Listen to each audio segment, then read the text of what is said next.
اور ایک روشن کتاب آئی ہے، آئیے اس نور سے مراد جاوے، آئیے اس روشنی سے مراد جاوے۔ میں آپ کو بتاتا چلوں، اللہ رب العزت نے اس زمین کے پردے پر آدم کو پیدا کیا ہے، اللہ نے موسیٰ کو بھیجا، اللہ نے عیسیٰ کو بھیجا، اللہ نے زکریا کو بھیجا، اللہ نے یوسف کو بھیجا، اللہ نے یعقوب کو بھیجا۔ آدم سے لے کر کے عیسیٰ تک 1,24,000 کم و بیش انبیاء کرام اس زمین کے پردے پر آئے ہیں، لیکن کہیں بھی لفظ نور کا ذکر نہیں ہوا۔ لیکن جب آمینہ کے لال کو زمین کے پردے پر بھیجا تو قرآن پاک میں پاک پروردگار ڈنکے کی چوٹ پر لکھتا ہے قد جاءکم من اللہ کی نور، کہتی اللہ کی جانب سے ایک نور آ گیا تو پتہ لگا میرے مصطفیٰ روشنی ہے، جو اللہ کی بارگاہ میں آتا ہے، جو چمک جاتا ہے، جو مصطفیٰ سے ملتا ہے، جو روشن ہوتا ہے۔ صدیق اکبر ابو بکر صدیق آئے جو صدیق اکبر بن کے چمکے، عمر آئے جو فاروق اعظم بن کے چمکے،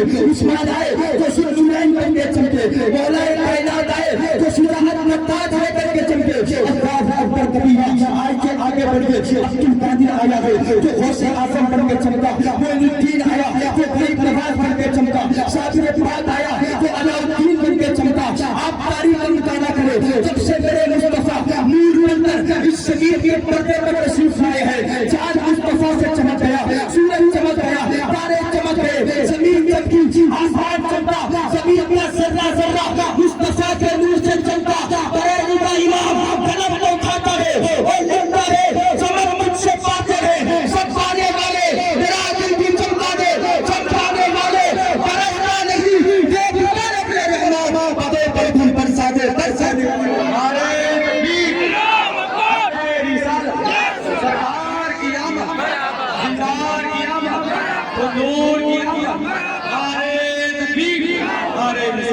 ارے بھائیو، آج ہم اور آپ اور ہماری مائیں بہنیں مصطفیٰ کے جلوس میں شامل ہوئی ہیں۔ جب میرے آقا اس دنیا پر تشریف لے کر کے آئے، جب میرے آقا کی بےسر اس دنیا پر ہوئی ہے،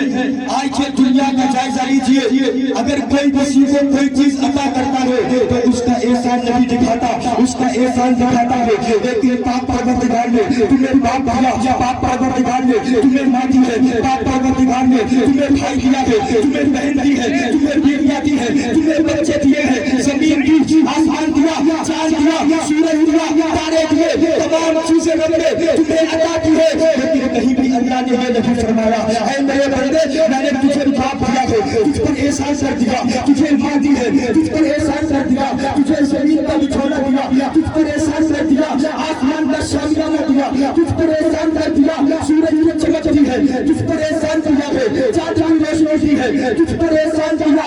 گویا کہ پاک پروردگار نے کسی مقام پر احسان کا ذکر نہیں کیا، لیکن جب اپنے پیارے نبی کو اس زمین کے پردے پر بھیجا تو قرآن پاک میں ارشاد فرماتا ہے لقد من اللہ علی المؤمنین اذ بعث فیہم رسولا، اے میرے بندے میں نے تم پر احسان کر دیا ہے کہ تم پر اپنا پاک محبوب بھیج دیا۔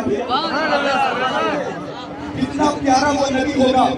اللہ نے اپنے کھانے قدرت سے سب سے عظیم نعمت ہمیں عطا کی ہے۔ آئیے اب تاریخ کا مطالعہ کریں، جب میرے مصطفیٰ اس دنیا پر تشریف لے کر کے آئے ہیں تو ہمیں پیغام کیا دے کر کے گئے، مصطفیٰ نے اس امت کو پیغام کیا دیا ہے۔ آقا فرماتے ہیں فمن لم یرحم صغیرنا ولم یعرف کبیرنا فلیس منا، اے نبی کے جلوس میں آنے والے، اے نبی کے نام کی محفل سجانے والے، میں چیلنج کے ساتھ کہتا ہوں پوری دنیا کے پارلیمنٹ میں اگر میرے مصطفیٰ کی یہ حدیث کو شامل کر دیا جائے تو تمام فساد ختم ہو جائیں گے، تمام جھگڑے مٹ جائیں گے، تمام لڑائیاں مٹیں گی۔ آقا فرماتے ہیں فمن لم یرحم صغیرنا، جو بچوں پر رحم نہ کرے، فمن لم یعرف کبیرنا، اور جو بڑا چھوٹے پر شفقت نہ کرے، فلیس منی، وہ ہم میں سے نہیں ہے۔ تو پتہ لگ گیا میرے آقا نے زمین کے پردے پر آ کر کے یہ پیغام دیا ہے ہر بڑا چھوٹے پر شفقت کرے، ہر چھوٹا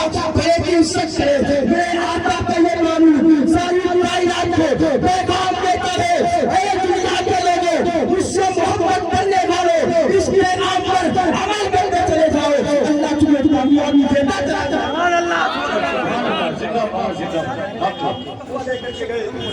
لیکن آج ہم نے مصطفیٰ کی محبت کی جانی،